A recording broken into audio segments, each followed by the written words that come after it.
Ele foi um dos grandes 3 reis de Israel, sucedendo Davi e antecedendo Roboão. Salomão, ou Shiloma, deriva da palavra Shalom, que significa paz, e do árabe Sulaiman, que significa pacífico, e Gededias do hebraico, que quer dizer amado pelo Senhor. Seria esse o significado etimológico do nome Salomão. Foi um rei que governou com grande sabedoria e justiça. A prosperidade e as boas relações com os países vizinhos foram as marcas do seu reinado. Mas você sabia que, apesar de tudo isso, havia um lado sombrio desse rei sábio e benevolente? A história desse rei que tinha sob suas ordens uma horda de demônios terríveis. Vamos desvendar as chaves de Salomão, um dos grimórios mais temidos da história do ocultismo. E sejam todos muito bem-vindos. Eu sou o Félix Fausto e nós aqui do canal Não É de Barbada convidamos você a descobrir os segredos do controverso, do surpreendente e do extraordinário.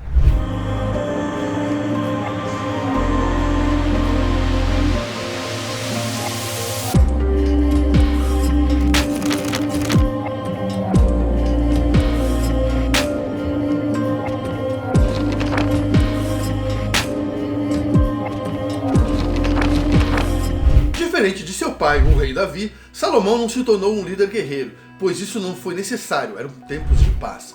Mostrou, de acordo com a tradição judaica, ser um grande governante e um juiz justo e imparcial. Soube habilmente desenvolver o comércio externo, assim como a indústria e as relações diplomáticas com os países vizinhos, o que levou a um progresso considerável das cidades israelitas. Salomão foi famoso por sua sabedoria. Deus lhe apareceu em sonho depois do ato do sacrifício e perguntou o que ele queria. Sabedoria foi a resposta. E satisfeito, Deus respondeu pessoalmente à oração de Salomão, prometendo-lhe grande sabedoria. Mesmo porque ele não pediu recompensas para servir a si mesmo, como vida longa e a morte de seus inimigos. Salomão tinha 700 esposas e 300 concubinas. Vivia no conforto e na riqueza. Recebia ouro e prata, pedras preciosas e madeiras nobres. Recebia também anualmente um tributo de 666 talentos de ouro, além de outras fontes que não oneravam seu povo. O rei Salomão organizou a expedição a Ofir, que a localização é imprecisa, talvez a oeste da Arábia, Cabo Horn na África, Índia ou até mesmo no Brasil. Os locais sugeridos e de lá trouxe grandes quantidades de ouro, dando origem às lendárias minas do rei Salomão. Por outro lado, toda a sabedoria e riqueza de Salomão é atribuída também ao presente que ele teria recebido de Deus, um anel mágico conhecido como o selo de Salomão. O anel protegia ele de ataques físicos e espirituais, e também tinha o poder de conjurar demônios e lançar maldições. Sob o poder desse anel, ele tinha como fazer uso de toda a aristocracia infernal. Príncipes, duques e arquiduques do inferno atendiam seus desejos como se fossem seus servos. E vocês sabem o que são as chaves de Salomão? As chaves de Salomão são um grimório que contém uma coleção de 36 pentáculos, que são na verdade símbolos que possuem natureza mágica ou esotérica. Esses pentáculos a gente não pode confundir com pentáculo, que são na verdade aquelas estrelas de 5 pontas, também com significado mágico, mas não tão abrangente. Esses pentáculos possibilitavam a ligação entre o plano terreno e os chamados planos sutis, reinos espirituais e dimensões habitadas por demônios. Salomão, no Antigo Testamento, nunca chegou a ser chamado de mágico, sempre foi descrito como profeta, sábio e autor de provérbios e canções, mas era famoso por seus conhecimentos das plantas e suas atribuições. Falava com certos animais e tinha um controle sobre os ventos e detinha os segredos de todas as coisas conhecidas da época. Isso era, de certa forma, atribuído às suas estreitas relações com o oculto. Salomão, segundo o historiador judeu Flávio Joséfo, foi o autor de livros sobre exorcismo e encantamentos contra doenças causadas por demônios. O primeiro livro de magia que foi atribuído a ele foi o Testamento de Salomão. Esse livro foi escrito em grego, provavelmente na Babilônia ou no Egito. Em posse do anel presenteado por Deus, ele recebia esses conhecimentos dos djinns e dos shayatines, que são gênios e demônios, criaturas que ensinaram a ele todos os segredos do oculto. Mas você sabia que Salomão não foi o único a usar os poderes e os ensinamentos de um grimório? Pois existe o manual do Papa Leão. Isso mesmo, minha gente, o líder máximo da Igreja Católica, o Papa Leão III, teria chegado ao poder fazendo uso de um grimório que versava sobre magia negra, Magia negra pesadíssima, por sinal. Necromancia, invocação dos mortos. Os bispos desconfiavam do seu segredo, o teriam perseguido e denunciado. Sem muito resultado, provavelmente. Outro Grimoire muito famoso foi o Gayat al-Hakim, originário do Oriente Médio, provavelmente do século XI. Foi escrito por Madlama ibn Ahmad al-Majrid. Curiosamente, nesse livro, se recorre mais à astrologia do que a demônios. Ele ensina a conquistar o amor, a fazer poções contra picadas de cobras e escorpiões, assim como outros feitiços ligados à saúde.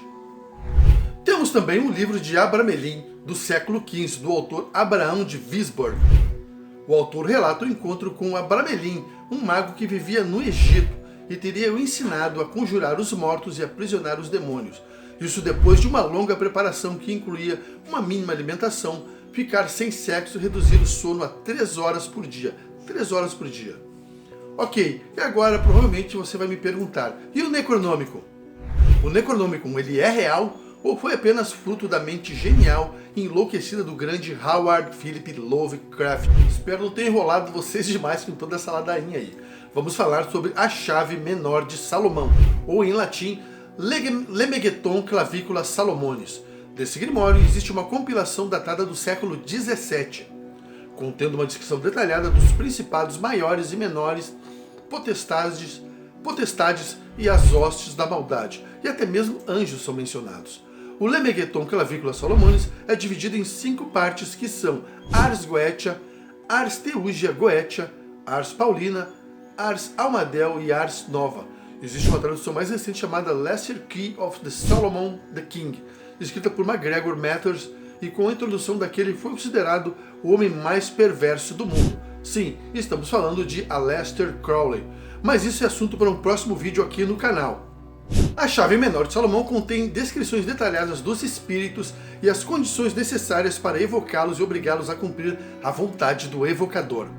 Temos no livro todos os rituais a serem realizados, bem como as ações preventivas que antecedem as invocações e evocações e instruções para confeccionar os equipamentos necessários. A primeira parte, o Ars Goetia, contém as descrições dos 72 demônios que Salomão teria evocado e confinado num vaso de bronze encelado com símbolos mágicos. Era possível a evocação de todas as classes de espíritos, maus, bons e indiferentes. Os ritos de abertura são de Paimon, Orias e Astaroth. O Ars Goetia atribui uma posição e um título de nobreza para cada demônio da hierarquia infernal, os sinais que eles têm de pagar fidelidade. O Ars Teugia Goetia, que é a segunda parte da chave menor de Salomão, explica os nomes e as características e os selos dos 31 espíritos aéreos, chamados chefes, reis, imperadores e príncipes. O Ars Paulina, que é a terceira parte da chave menor de Salomão, tem esse nome porque diz a lenda que o livro foi encontrado pelo apóstolo Paulo, por isso o nome A Arte de Paulo. Esse livro está dividido em 2 partes. A primeira ensina como lidar com os demônios nas diversas horas do dia, seus selos e suas naturezas. A segunda parte fala sobre os demônios e suas influências nos signos dos zodíacos e como eles influenciam também nos 7 planetas conhecidos na época, e mais as ligações com os elementos fogo, água, vento e terra. O Ars Almadel, ou a Arte de Almadel, é a 4ª parte da chave menor de Salomão. Nela é ensinado como fazer o almadel, que é um tablete feito com cera e com símbolos de proteção, onde são traçados as instruções e as cores e velas a serem usadas nos rituais. O Ars Nova, ou Ars Notória, é a arte nova, é a 5ª e última parte da chave menor de Salomão. Esse diz a lenda que o próprio Criador ditou ele através de um anjo para o rei Salomão. Essa parte tem uma coleção de orações e símbolos cabalísticos, mágicos e várias línguas em hebraico, grego e árabe. Nessa parte também é revelado que esses rituais possibilitam a compreensão de todas as ciências. Essa parte é interessante frisar a relação entre ocultismo e ciências. Vocês já ouviram falar de um cidadão chamado Marvel Whiteside Parsons, também conhecido como Jack Parsons? Esse engenheiro americano, uma figura importantíssima na criação de foguetes e toda a história da pesquisa aeroespacial americana. Parsons mesclava seus conhecimentos científicos com o ocultismo, obtendo resultados fantásticos. Mas isso também vai ser assunto de um outro vídeo aqui no nosso canal. E das chaves de Salomão existem diversas traduções, algumas com pequenas alterações dependendo de quem as traduziu, mas o ponto principal era o fato de todas as traduções referirem-se com essa ligação do rei Salomão com o oculto, uma ligação muito estreita por sinal. Enquanto em alguns, a simples menção do nome desse grimório causa um mais profundo terror, já outros o usam para obter poder e riquezas através dos seus ensinamentos. E você sabe o significado da palavra grimório? É uma palavra do francês antigo grammaire, e é a mesma raiz da palavra gramática.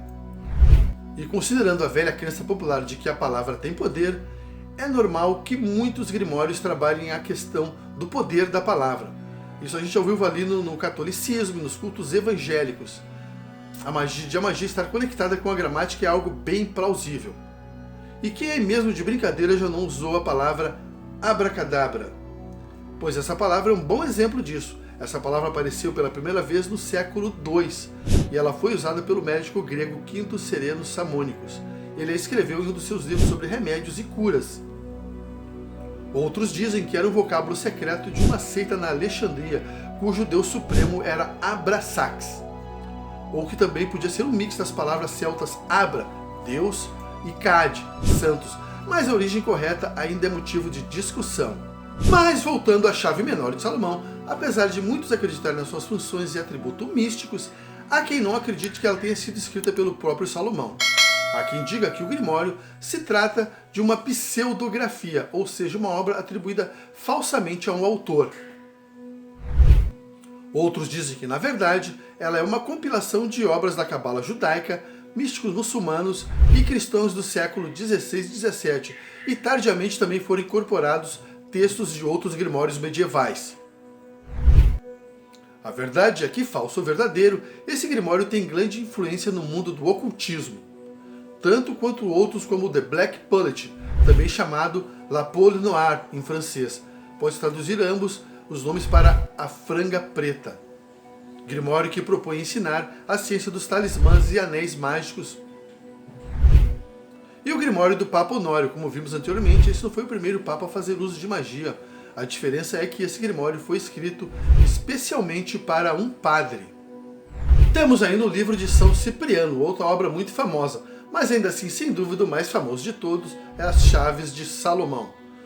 Amigo, espero que tenham gostado do nosso conteúdo e do vídeo. E caso tenham gostado, deixe um like aí, um comentário, para nos ajudar. Se ainda não é inscrito, por favor, faça a sua inscrição aí, que ficaremos muito agradecidos. É isso aí, galera. Valeu!